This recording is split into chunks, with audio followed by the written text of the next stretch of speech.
وصلى الله على سيدنا محمد وعلى آله وصحبه وسلم. طبتم وطاب ممشاكم وتبوأتم من الجنة منزلا. السلام عليكم ورحمة الله وبركاته.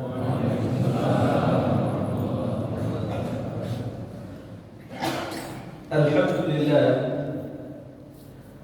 والصلاة والسلام على رسول الله وعلى آله وأصحابه ومن والاه، وبعد. اللهم علمنا ما ينفعنا وانفعنا بما علمتنا وزدنا علما. اللهم فقهنا في الدين وعلمنا التأويل وافتح علينا فتوح العارفين بك يا رب العالمين. Alhamdulillah, sekali lagi bagi Allah Subhanahu wa ta'ala sampai saat ini masih memberikan kepada kita kesehatan. Allah Subhanahu wa ta'ala senantiasa memberikan hidayah dan taufiknya sehingga Allah mudahkan kita untuk melaksanakan salat subuh secara berjamaah. Dan kita lanjutkan sejenak dalam rangka wa tawassaw bil haqq wa tawassaw bis sabr.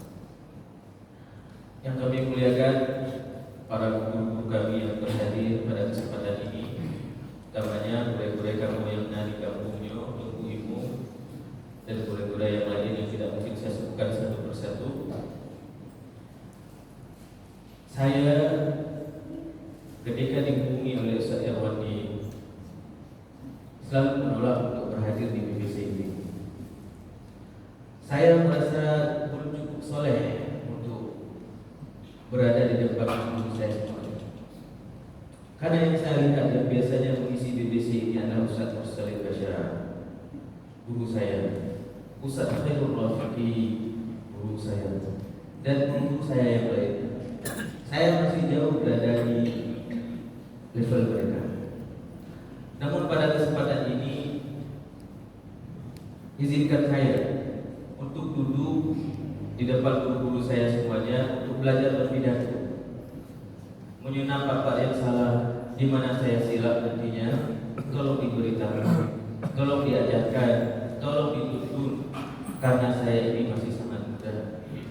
Wajah saya Tuhan, dapatnya umum kepada sangat muda. Sidang jamaah subuh yang dirahmati Allah Subhanahu wa ta'ala. Tadi ketika kita keluar dari rumah, mungkin ada yang sudah bangun jam 4 pagi, ada yang sudah bangun mungkin setengah 5. Sebelum azan berkumandang kita sudah bangun.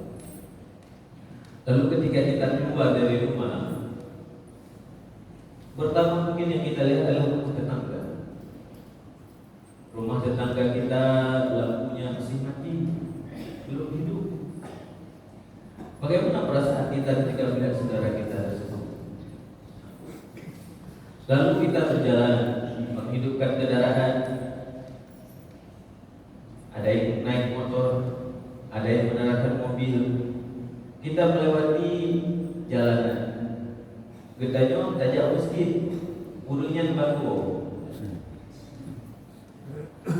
Lalu kita melewati kedai-kedai kopi, warung-warung kopi. Kita melihat anak-anak muda masih di situ. Tahu bahwa saya ada perkawinan. Lalu bagaimana perasaan kita ketika melihat mereka? Bagaimana sikap kita ketika kita melihat mereka? Apakah kita merasa lebih baik daripada mereka? Ini jamaah subuh yang berbahagia, ini orang-orang pilihan.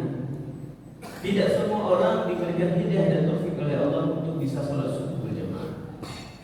Namun pertanyaannya bagi kita sendiri, bagaimana perasaan kita ketika melihat mereka? Bagaimana hati kita bermain? Apakah kita merasa lebih baik daripada mereka? Atau bahkan mulut kita itu mengeluarkan kata-kata yang tidak baik? Yang si aneh lumayan keluar kata-kata yang tidak baik. Pertanyaan selanjutnya, apakah kita pernah mendoakan mereka? Dan kita yang dari rumah, keluar kita dari rumah, kita buka pintu kita melihat saudara kita itu masih tertidur pula. Pernahkah kita mendoakan mereka? Ya Allah, titip pukul, ya Allah, pukul, ya Allah. Pukul kesehatan yang lain, ya Allah. Pukul ketetanggaan, ya Allah. Ya Allah, kalimah lagu masjidnya, ya Allah. Pukul ketetanggaan, ya Allah. Jumpa kita di orang-orang yang berkopi, ya Allah, sebagaimana Engkau berikan hidayah kepada kami, berikan hidayah kepada anak muda tersebut. Saya orang dulu di warung kopi, Pak. Saya tahu itu anak-anak muda yang dulu di warung kopi bagaimana. Hadis semayang di bawah sebuah karya yang tapi kita tidak bisa merasa lebih baik daripada mereka. Apalagi melontarkan kata-kata yang tidak baik, maka doakan saudara-saudara. Saya pernah berjumpa dengan seorang yang beliau punya baik untuk yang sembahyang subuh, sembahyang 5 waktu. Tapi alhamdulillah pada hari ini jamaahnya tidak pernah tinggal. Sampai suatu hari karena dekat sama saya tanya, apa yang menjadikan kamu berubah?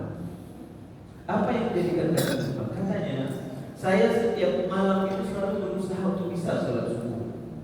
Bukan berjamaah, bisa sholat subuh, bangun subuh. Tapi saya tidak pernah bangun. Saya tidak pernah bangun. Alarm 10 alarm dimatikan karena belum dapat hidayah daripada Allah Subhanahu wa taala. Sampai suatu hari saya selalu terbangun dengan suara pintu pagar tetangga saya yang pergi ke masjid. Alarm 10 alarm tidak terbangun, tapi setiap beliau pergi ke masjid, saya mendengar beliau membuka pintu. Disitulah saya mendapatkan hidayah daripada Allah Subhanahu wa taala. Mungkin ada teman-teman kita, saudara-saudara kita yang hari ini Allah memberikan hidayah kepada mereka karena doa kita. Tanpa doa, syarat-syarat kita jangan kita keluarkan kata-kata yang tidak baik. Beliau mengatakan, alarm 10 alarm tidak bisa membangunkan saya, tapi bukaan suara pintu pagar itu bisa mengetuk pintu hati saya. Malah dengan Allah, malah dengan Allah, malah dengan Allah. Dan tetangga itu sama sekali tidak pernah mengajak, hanya memberikan keteladanan. Menang kepada sembahyang, tidak sembahyang. Ketika pulang, pegang baga, disenyum, hanya duduk. Mungkin pada hari ini kita soleh, kita ke masjid, tapi sikap kita dengan orang di luar masjid itu tidak mencerminkan orang yang selalu di masjid. Maka doa, doa fil dhahril ghaib. Salah satu doa yang paling baik adalah ketika kita mendoakan orang lain, tapi orang yang kita doakan itu tidak pernah mengetahuinya. Mudah-mudahan dengan kita mendoakan saudara-saudara kita, ini merupakan perwujudan dari salah satu hadis Rasulullah sallallahu alaihi wasallam, la yu'minu ahadukum hatta yuhibba li akhihi ma yuhibbu li nafsihi. Tidak sempurna iman kita kecuali ketika kita merasa senang, ketika kita bahagia, kita menginginkan saudara-saudara kita juga merasakan kebahagiaan tersebut. Begitu juga ketika kita sedih, kita tidak menginginkan saudara-saudara kita itu merasakan kesedihan. Itulah makna daripada salah satu makna daripada hadis yang disampaikan oleh Rasulullah sallallahu alaihi wasallam, tidak akan sempurna iman kalian apabila kalian tidak bisa merasakan, memberikan apa yang kalian rasakan itu bisa dirasakan oleh saudara-saudara kalian. Sidang jangan sungguh yang dirahmati Allah Subhanahu wa taala. Sebagaimana yang disampaikan di awal tadi, saya jauh bisa dikatakan untuk bisa membahas sesuatu yang karena disampaikan oleh Akhi Mayrul tadi bahwasanya hari ini akan ada ceramah agama. Tapi karena saya masih muda dan bapak-bapak, guru-guru saya mungkin akan mendapati saya lebih banyak di warung kopi daripada di majelis-majelis ta'lim. Akan lebih banyak mendapatkan saya di warung kopi dibandingkan dengan di masjid-masjid. Sehingga pada kesempatan ini saya ingin berbagi bagaimana orang-orang di Hulu Kopi, bagaimana perasaan anak-anak muda, apa yang dirasakan oleh anak-anak muda, ada permasalahan apa di kalangan anak muda. Maka izinkan saya pada hari ini untuk berbicara tentang itu. Apa yang memotivasi saya untuk berbicara itu? Dalam bulan Oktober, salah satu headline di Serambi Indonesia bahwasanya pernikahan di Aceh ini dirusak dengan fenomena homoseksual. Pernikahan yang ada di Aceh ini pada hari ini banyak yang rusak karena fenomena homoseksual, LGBT. Maka pada kesempatan ini saya mengajak guru-guru saya. Di sini ada ibu-ibu juga. Kita tarik ke belakang sedikit. Dari mana akar daripada LGBT ini? Bagaimana LGBT ini bisa hidup di masyarakat kita? Dan itu tanpa kita sadari. Yang pertama, kita harus menyadari bahwasanya hari ini kita hidup di era, di sebahagian sudah dipromosikan 5.0. Kita hidup di era revolusi industri 4.0. Itu Pak Jokowi dulu mendeklarasikan itu.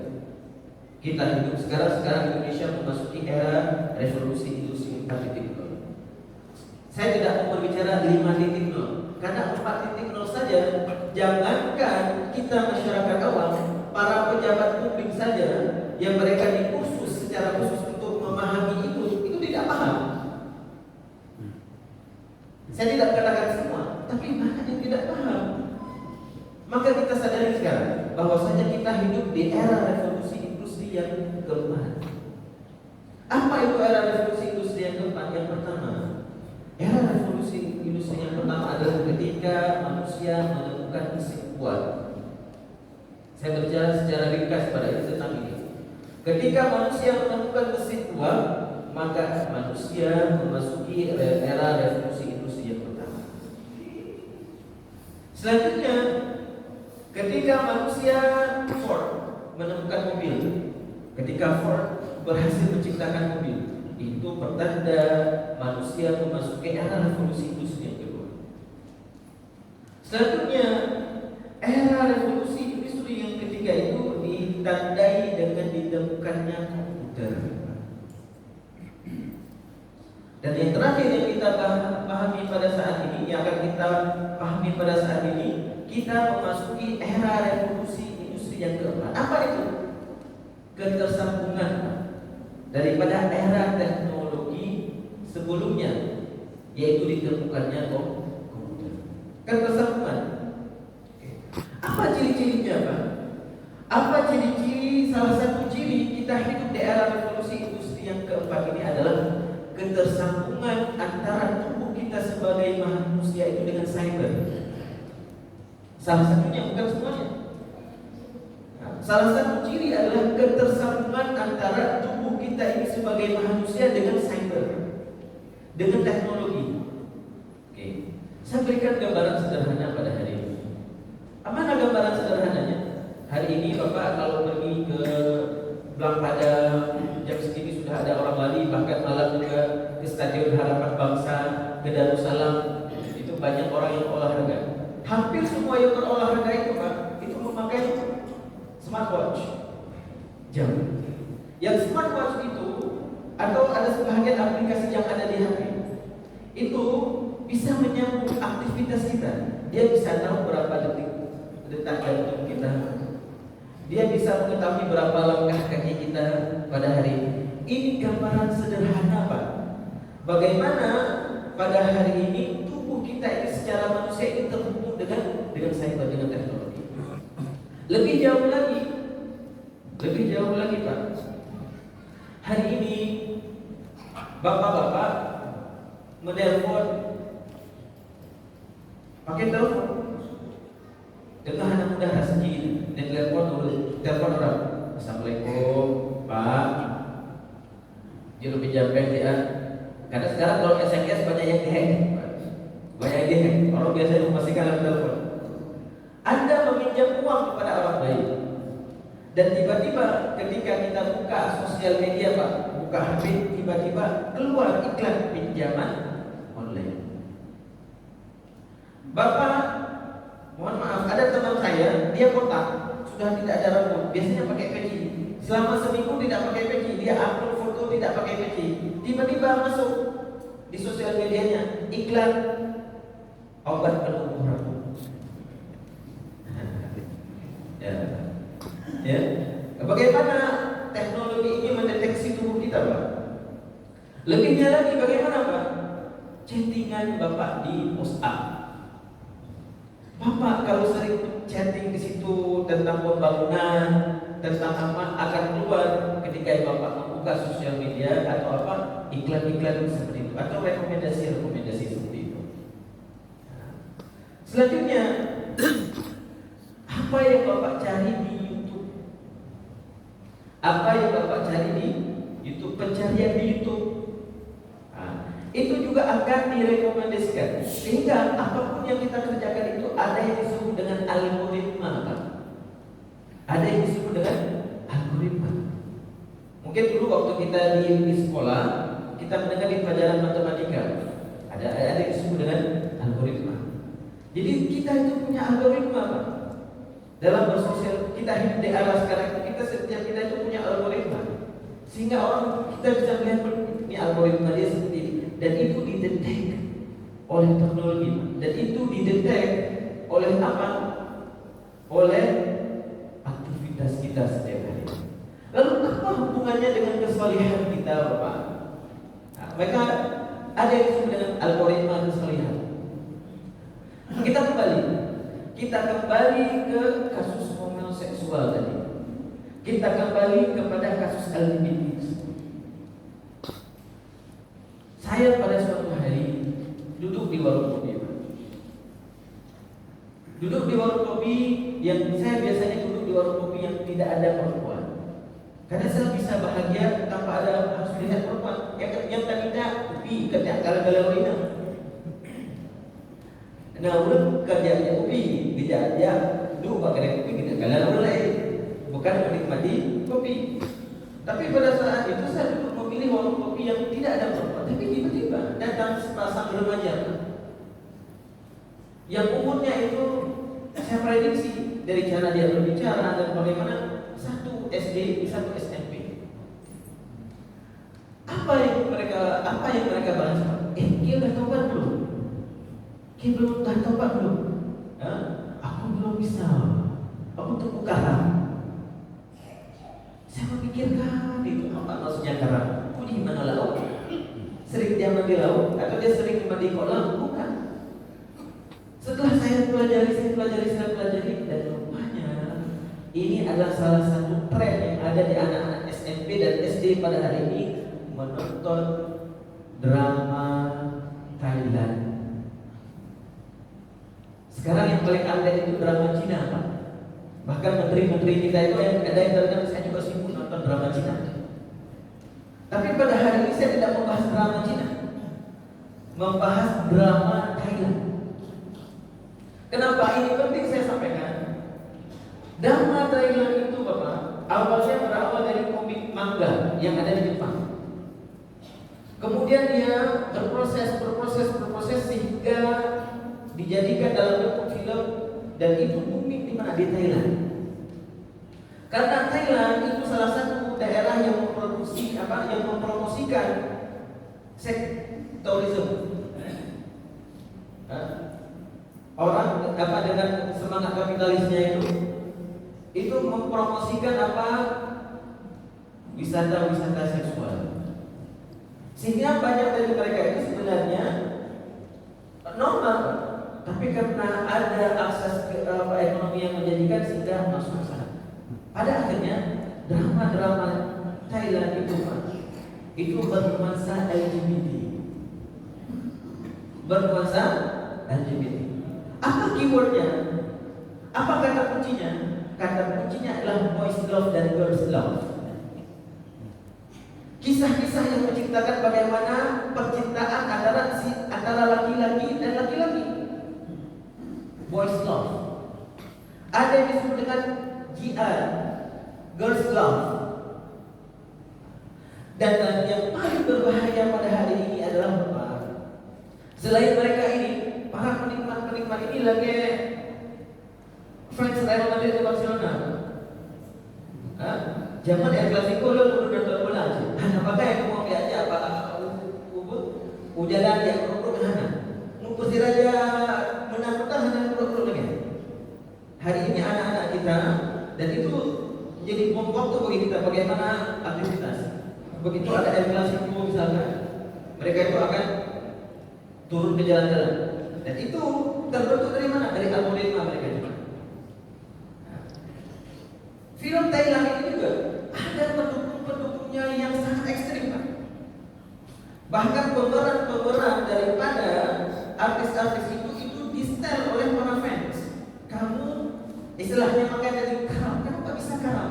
Rupanya ketika pasangan yang ini yang mereka itu di-setel oleh para fans itu, mereka sudah bisa pakai seluruh dengan karam. Bahkan mereka sudah karam.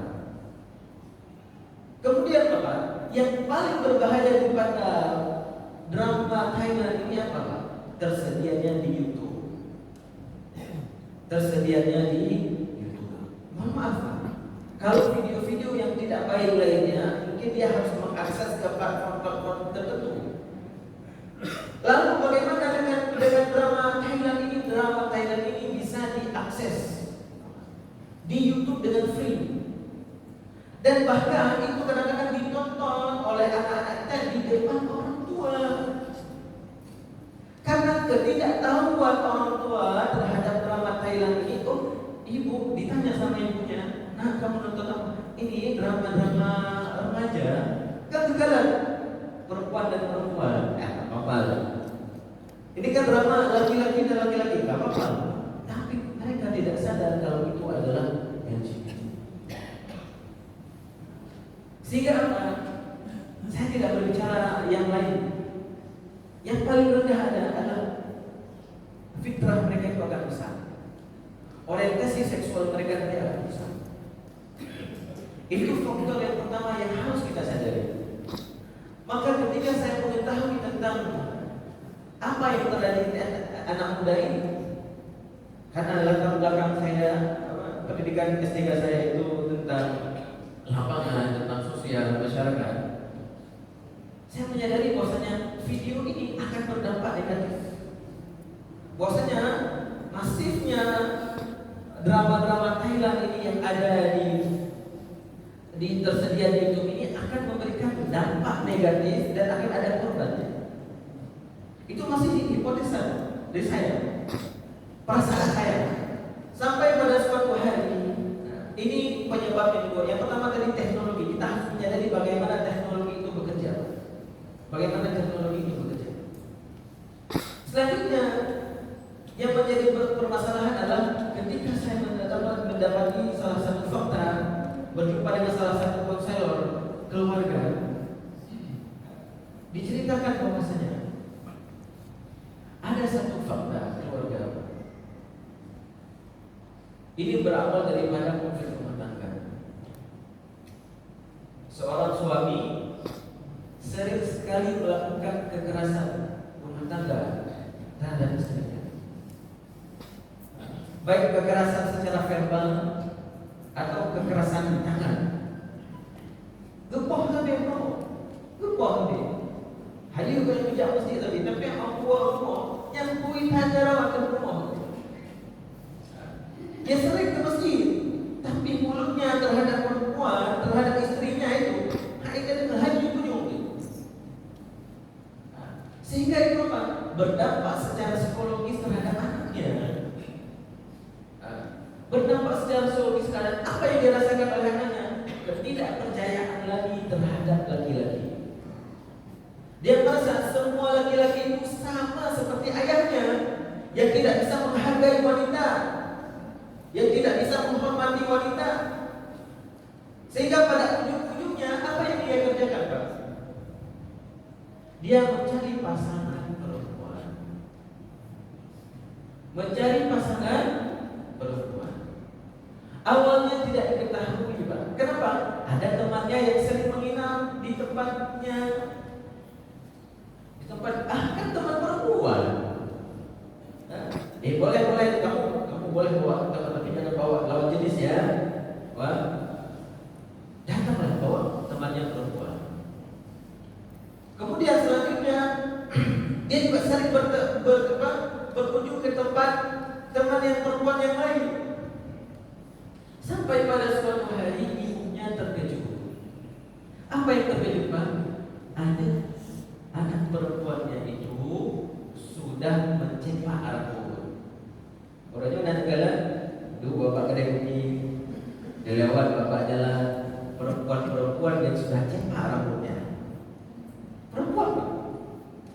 Perempuan rambutnya cepak lagi putra. Cepak. Kemudian ditanya. Tidak terbongkar. Sampai ketika suatu saat terbongkar, dia bertanya, ibunya menangis. Dia pegang lehernya dia syarah leher. Apa yang dia kerjakan? Dicok sikit impong. Padahal awalnya dia tidak percaya terhadap siapa. Awalnya dia tidak percaya terhadap laki-laki lagi. Tapi kemudian dia percaya kepada perempuan. Tapi yang dia percayakan bukan ibunya, justru pasangan perempuannya ini. Yang hana yuble itu yang rae. So rae itu pun hana yuble ya. Yang sudah hana li. Kenapa? Karena dia sudah kalut. Dia terlanjur membangun hubungan dengan siapa? Maka hati-hati. Khairukum li ahli. Wa ana khairukum li ahli, kata Rasulullah sallallahu alaihi wasallam. Sebaik-baik kalian itu adalah yang paling baik dengan keluarga, bukan paling baik dengan orang lain. Maka perbaiki, kita nyoya agama kan, perbaiki hubungan kita dengan keluarga. Jangan asal, Pak, interaksi kita dengan anak-anak itu direkam, Pak, direkam oleh interaksi kita dengan keluarga, dengan rumah kita itu direkam oleh anak-anak kita. Tidak hanya itu, bahkan perceraian, Pak. Itu juga sebaliknya. Ini laki-laki yang tidak baik, ada juga yang perempuan yang tidak baik. Faktor mana? Karena jangan seperti pegawai awal perempuan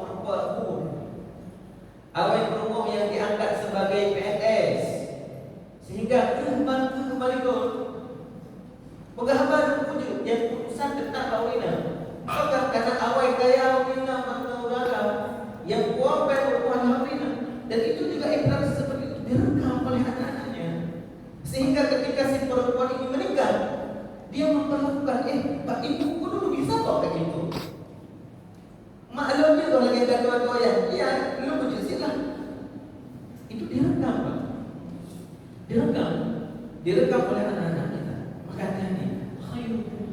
Khairukum li ahli. Sebaik-baik kalian adalah yang paling baik dengan keluarga, bukan dengan orang lain. Kita kembali kasus tadi. Tadi yang pertama yang membentuk anak kita itu yang pertama karena teknologi. Ada algoritma. Maka kita ketika memberikan HP kepada anak, ketika memberikan HP kepada anak, yang kalian nilai. Saya termasuk orang tua yang memberikan HP kepada anak saya. Kenapa? Karena untuk zaman sekarang takdir nabi takwa HP tidak bisa anak-anak kita. Kenapa seperti itu, Pak? Karena anak-anak kita pada hari ini, Pak, ketika dia tidak mendapatkan apa yang ia dapatkan ini, dia akan mendapatkan kepada orang lain. Maka orang yang memberikan apa yang dia inginkan itu dia percaya. Ini mendengar dia, maka berikan HP kepada anak pada waktu yang tepat, di saat yang tepat, dan dikontrol. Tak kala kita tanya, dinonton, warga dinonton, kita ajak berbicara dia, Pak. Yang paling sederhana tidak berbicara LGBT misalkan. Dulu kalau kita tanya sama orang-orang, Pak, kita tanya sama guru-guru kita, hai ada drone apakah haji kabar? Beliau tak ada nama doa. Ya benar? Dulu seperti itu alasannya, Pak. Kenapa anak-anak kita itu ada orang luhur dan kita tahu. Tapi pada hari ini kenapa anak-anak kita banyak yang delay speech, susah untuk berbicara. Karena apa? Orang tua memberikan HP kepada anak dan satu arah. Ini betul. Tidak pernah mau berkomunikasi. Orang tua ini hemat sekali berbicara. Hemat sekali berbicara. Itu dia. Jadi kalau kita berikan HP kepada anak kita, lihat algoritma kita, tontonan kita. Mungkin hari ini ada yang disebut dengan YouTube Kids, atau ada yang disebut dengan hal-hal yang lain. Tapi berikan mereka itu tontonan yang baik. Yang kedua, berarti faktornya adalah keluarga. Tadi oke lah kita berbicara keluarganya KDRT. Hari ini tidak KDRT. Tidak, tapi ada keluarga yang tidak berfungsi, Pak. Dan gambaran keluarga kita pada hari ini itu ada pada film-film kartun. Anak saya itu menonton salah satu video, Pak, film kartun. Dan di film kartun itu peran yang paling ditampakkan itu adalah ibu. Sampai pada suatu hari, ini anak perempuan saya, Pak, dia tanya, umurnya masih 6 tahun. Abi, kok saya nggak pernah lihat bapaknya di film ini? Ini kan mencerminkan kita sekali, Pak. Orangnya kedatangan orang agama hanaman itu. Saya mengatakan maaf, Pak. Pola asuh kita pada hari ini itu harus disesuaikan. Apakah salah orang tua kita itu? Tidak salah. Munyo ketanya jaman kedidik dah usinya orang Aceh. Nya usia ada lagi kami yang Jawa. Ya, enggak ada. Dan itu kebutuhan pada saat itu, Pak. Kita tidak banyak berbicara dengan bapak kita yang kita berhadapan ibu kita. Dan rupanya salah satu bapak yang membentuk LGBT itu adalah ketika seorang anak itu terlalu dekat dengan ibunya. Anak ini terlalu dekat dengan ibunya, sehingga dia tidak pernah mendapatkan kehangatan. Dalam penelitian disertasi saya, Pak, saya mendapatkan ada salah satu kasus. Mohon maaf, open bio. Aku telah aku pada saat itu. Itu dilakukan oleh siapa? Dilakukan oleh orang kaya. Orang kaya, Pak, lembeh. Lalu kenapa dia menjajakan diri? Dia bilang saya hanya butuh kehangatan. Dia punya ayah, punya bapak, tapi tidak pernah mendapatkan kehangatan daripada orang tuanya. Dia menjajakan diri tanpa dibayar, Pak. Memang pakai aplikasi dan sebagainya pada hari ini. Tapi ketika ditanya, kenapa kamu seperti itu? Saya hanya ingin dipeluk sama seorang lelaki. Saya hanya ingin dikecup keningnya oleh seorang laki-laki, dan itu saya tidak pernah dapatkan dari bapak saya. Ya memang bapak saya itu memberikan saya duit banyak, bejuk bank lebih bank, tapi saya tidak pernah mendapatkan kehangatan, Pak. Maka pada hari ini, Pak, untuk pada saat ini kita harus menyesuaikan. Kita sebagai bapak-bapak benar-benar hamba sibuk mungkin kita bekerja, mengangkat lebih sebut berdoa, tapi sempatkan satu jam saja, atau 10 menit saja, atau 1 menit saja setiap harinya duduk berbicara dengan perempuan, kecup keningnya, peluk dia, Pak, berikan kehangatan, sehingga dia tidak akan mencari kehangatan pada orang. Itu yang perempuan. Kalau yang lelaki juga seperti itu, dia tidak pernah mendapatkan keteladanan bagaimana menjadi seorang lelaki sejati dari ayahnya. Diurut lalu terima, sehingga apa? Dia merasakan saya akan nyaman dengan pasangan-pasangan yang lain. Saya akan merasa saya tidak akan mendapatkan. Dan itu kasus-kasus LGBT paling banyak, Bapak, di Indonesia ini, di Aceh juga salah satu faktornya itu karena orang tua pada hari ini tidak mau berbicara. Kenapa penting? Kenapa kita harus menyesuaikan? Maaf, Bapak. Dulu anak-anak kita itu kalau dia punya masalah secara pribadi atau apa, dia menulis itu di buku catatan. Ditulis di buku catatan. Kemudian dia dikunci, dimasukkan dalam lemari. Polisi kalau kuliah kamar kadang ketemu sama. Oh, kayak gini rupanya perasaan anak saya selama ini. Tapi pada hari ini anak-anak kita, ketika dia punya masalah, kemana dia sampaikan, Pak? Di sosial media.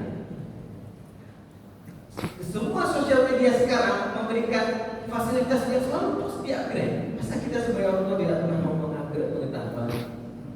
Dipegang sama status di status WA-nya, Pak. Jangan bilang di Instagram atau yang lain, di status WA-nya. Itulah bapak, itulah mama. Mama malas lihat pulang rumah. Nah, kita mau orang lain. Anak-anak kita ini kan rentan, Pak. Orang yang rentan secara psikologisnya sangat rentan. Kita mau buaya-buaya lain, kita mau ngeriung-ngeriung lain. Ada apa lu? Kayak mana lu sama bapak di rumah? Kayak mana lu sama ibu di rumah? Kita mau. Oh, belum makan ya hari ini ya? Ayo kita makan bareng. Berawal dari situ. Maka berikan perhatian yang baik. Dan satu lagi, Pak, yang paling penting. Hari ini kita sebagai orang tua karena tidak sanggup mendidik anak sendiri, kemudian kita didikkan pesantren. Lalu ada si karulah ilmu, lalu kita berikan dia ke pesantren. Lalu kita sebagai wali santri marah-marah. Memang pesantren ini gak becus mendidik anak saya. Padahal jika sudah ilmu, kadang anak kita memang sudah rusaknya di rumah, habitnya sudah tidak baik, tontonannya sudah tidak baik, lalu pesantren.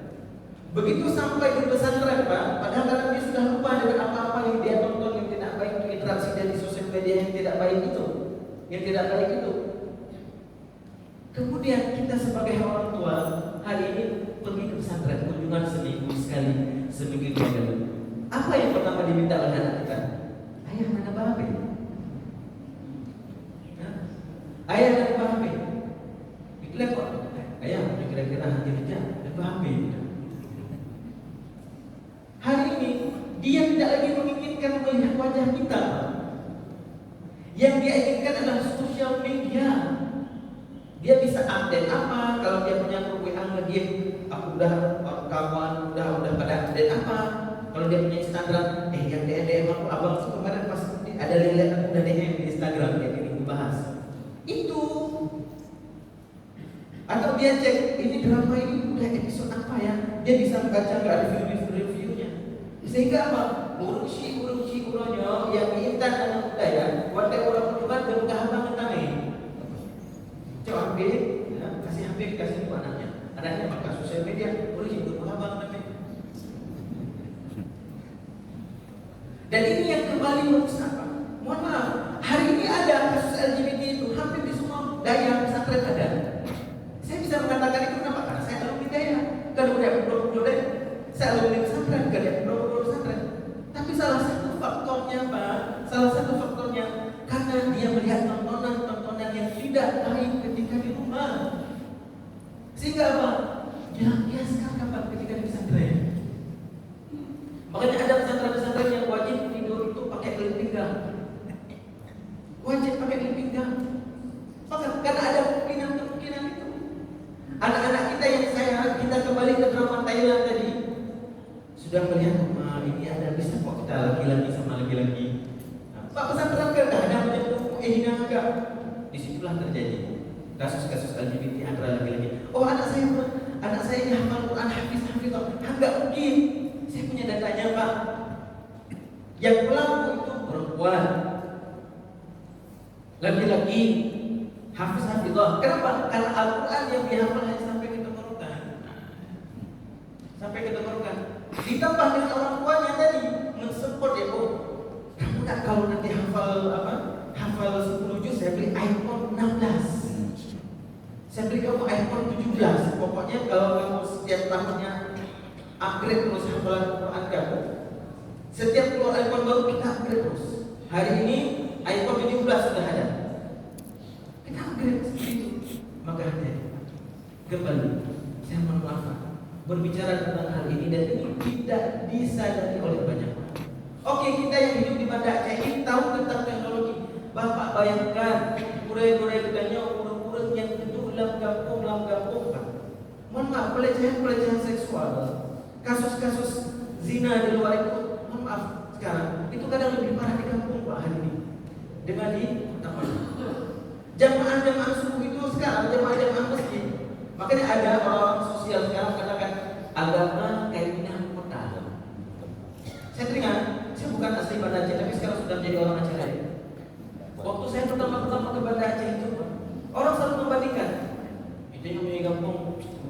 salah mudih. Sekarang kembali Pak. Nya dua orang kok subuh hendra dulu. Yang kadang yang artinya kena. Saya pernah pergi dengan Ustaz Abu Somad ke salah satu daerah di Aceh ini. Awal bro kamu akan tahu bang. Pura-pura yang Ustaz Somad bukan ini agak laju. Menantu kamu baru nanti dua krek yang berapa pura-pura itu Ustaz Somad itu agak laju bah kata bang kepala ini maka dia seperti itu. Maka mohon maaf pengetahuan yang kita dapat pada subuh ini mungkin sudah jamak Bapak dengar, tapi ini mengingatkan kembali tolong ini di-share kepada saudara-saudara kita. Ini bapak-bapak mungkin hanya lihat tapi nanti coba. Dan kesalahan yang paling besar pada hari ini adalah ketika orang-orang tua tidak sanggup mendidik anaknya, hanya jaga hijau batik, hijau kakek. Dia mungkin sudah dibentuk habitnya, dia menonton yang baik dan sebagainya. Bahkan dulu kadang mungkin dia tidak memberikan HP kepada anaknya karena belum waktu. Dia bisa memberikan kekeh nih, hai kamu itu kok kan ini kunci mata no. Itu siapa yang merekomendasikan? Kakeknya, neneknya. Maka hati-hati Pak. Gedanya urusi, kita tidak paham. Saya sendiri, saya punya adik masih kecil. Adik saya mungkin dan sebagainya. Saya nasihati, tidak lima alam bukan. Jika bagi anda banyak. Saya bilang ibu, karena tidak tahu. Ibu, apa yang ada di HP pada hari ini Bu, Umi, saya bilang itu tidak sama dengan TV hitam putih yang nontonnya dulu. Ya. TV yang berambut dia bilang hitam putih. Menangkap kita dia ada buta tiang ini. Tidak sama Pak. Tidak sama. Dulu kalau kita melihat orang Cina misalkan, kita melihat orang secara global nasional, warna berita malah dunia dalam berita. Tapi pada hari ini anak-anak kita pada perkembangan teknologi tadi, anak 2 tahun, anak 3 tahun belum bisa menulis, tapi dia bisa buka HP, dia buka langsung di depan Pak ada Google, dia dekat nombor Nusa dan Rara, itu dia Upin dan Ibin. Bahkan saya mengajarkan kepada bapak-bapak yang sudah tua ketika belajar Al-Quran Pak, untuk mendengar syekh-syekh yang baik. Aku tidak mengerti. Saya bilang, dekat ayatnya bapak itu background. Kan kalau bapak-bapak yang misalkan dulu pejabat publik dan sebagainya mungkin update dengan teknologi. Tapi yang ulurnya kok yang belum HP bro dan tiba-tiba sudah ada smartphone. Aku download kok ya. Maka saya bilang juga kepada guru saya, kakak hanya pede aktifan TikTok. Mereka tidak. Dia mereka tidak. Banyak orang yang hari ini menghabiskan waktu di TikTok. TikTok itu juga seperti yang saya bilang tadi. Bagaimana algoritma itu Pak yang saya sampaikan ini itu dibentuk pada tontonan kita. 7 detik Anda menonton satu video, setelah itu akan direkomendasikan seperti itu. Di sini saya melihat ada beberapa perkara ini. Saya maaf kalau apa yang saya sampaikan ke sana. Tapi sepertilah gambaran. Dan itu harus saya sampaikan. Ini terakhir Pak saya sampaikan satu fakta. Saya pergi ke suatu tempat di mana guru meninggal ya. Yang akan tubuh baru di samping masjid, akan disolatkan di masjid. Saya pergi ke masjid itu. Saya pertama suzon ya. Oh bapaknya bapaknya guru mati buka HP. Ya. Dan rupanya beliau membuka Al-Quran, baca Al-Quran di HP. Jadi tidak semua orang pegang HP itu yang nggak baik, tapi juga baca Al-Quran. Tapi rupanya tidak bertahan lama, hanya 3 menit. Hanya 3 menit dia membaca Al-Quran di HP-nya. Selanjutnya sampai 30 menit apa yang dia kerjakan? Nonton TikTok Pak. Dalam masjid, Pak Pres meninggal. Dan itu didengar oleh orang di samping. Dan itu dia merasa tidak tahu mendapatkan ini hal yang wajar dianggap. Dan itu sangat tidak wajar. Pak Pres meninggal nonton TikTok dalam masjid. Di masjid Pak. Itu kenapa? Saya suruh berdoa, fa'innahu la ya'lam. Allahumma hdi qaumi fa'innahu la ya'lam. Itu doa Rasulullah SAW. Ketika kita jumpa orang-orang seperti itu, ya Allah berikan hidayah kepada dia. Kenapa dia buat seperti itu? Kalau bukan, fa'innahu la ya'lam. Tidak sampai pengetahuannya tentang teknologi itu Pak. Tidak sampai pengetahuannya tentang teknologi. Maka saya menasihati saya sendiri dan kita semuanya, kita harus punya pengetahuan tentang teknologi pada saat ini. Jadilah bapak dan ibu yang bertanggung jawab. Pengetahuan kita terhadap ini itu sangat penting. Tidak ada ibu untuk sakinah misalkan. Jadi orang ada untuk sakinah program pemerintah. Tapi itu sangat tidak efektif ketika pengetahuan seperti ini tidak bapak aplikasikan. Hari ini kita sebelum menikah ada pernikahan kadang single double. Yang kadang menurut keturunya sama balik anak aja itu pakai tanya. Ya. Karena bimbingan cuma sekali sebelum menikah. Dan yang kita persiapkan pada hari ini kadang-kadang hanya untuk siap menjadi pasangan suami istri. Kamu harus siap seperti ini, harus seperti ini.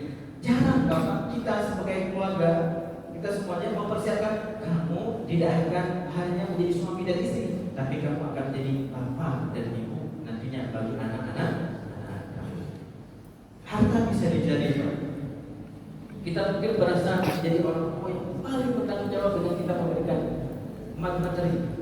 Tapi kita lupa bahwa anak kita tidak hanya butuh makan, tidak hanya butuh minum, tapi anak kita butuh kasih sayang.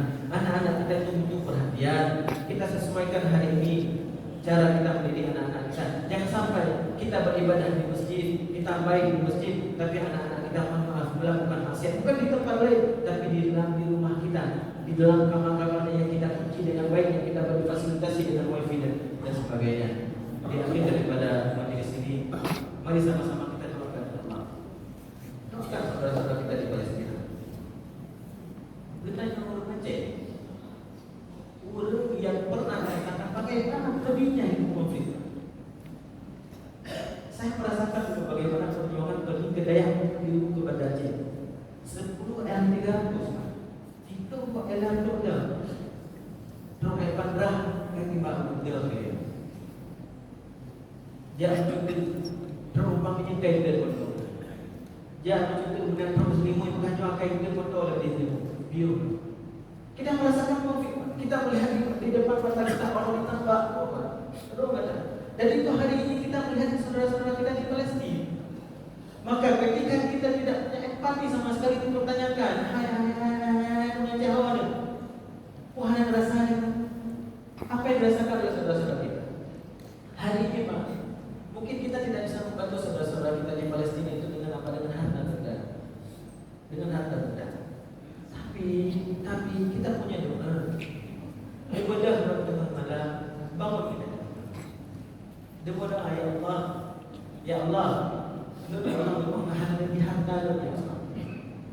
Lu hanya kaya ya Allah di dunia ya Allah. Tapi doa dari dunia.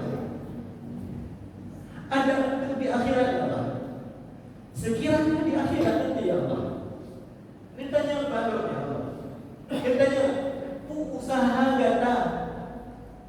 Apa usaha Anda terhadap kemerdekaan saudara-saudara kita di Palestina? Apa usaha kita bisa mencari ya Allah? Lu hanya kita ya Allah di negara dunia. Hanya lebih ya Allah. Hanya lebih ya Allah. Tapi di pura ya Allah. Titip dalam sembahyang ya Allah. Titip dalam sembahyang ya Allah. Lu doa kedua musyikin ya Allah. Saya berdoa kepada kedua musyrik dan setelah itu saya berdoa kepada saudara-saudara saya yang ada di Palestina. Dan itu akan kita jawab di hadapan Allah Subhanahu wa taala. Maka jangan pernah bosan-bosan untuk mendoakan saudara kita di Palestina. Dan hari ini itu sudah bertambah lagi yang harus kita doakan saudara-saudara kita yang ada di Sudan. Orang-orang yang tidak bermasalah, tidak ada salah sama sekali untuk dibantai di depan keluarganya. Proses apa yang kita rasakan ketika di Aceh? Maka untuk kesyukuran kita berdoakan sebagaimana tadi, la yu'minu ahadukum hatta yuhibba li akhihi ma yuhibbu li nafsihi. Ya Allah, kamu jangan datang konflik, dan alhamdulillah hari ini kami sudah aman. Bahkan sekarang Aceh salah satu tempat paling aman di dunia. Ya Allah, berikan kami juga keamanan kepada saudara-saudara kami yang ada di Palestina, yang ada di Sudan. Mudah-mudahan apa yang kami sampaikan pada kesempatan ini ada manfaatnya bagi saya pribadi dan kita semuanya. Saya mohon maaf kepada guru saya, mungkin ada kelancaran saya dalam menyampaikan materi pada kesempatan ini. Kalau ada kendalanya murni karena taufik dari Allah Subhanahu wa taala. Kalau ada salahnya murni karena saya masih sangat muda dan masih bersemangat karena salah-salah apa yang saya sampaikan. Subhanallahumma wa bihamdihi bihamdika asyhadu an la ilaha illa anta astaghfiruka wa atubu ilaik.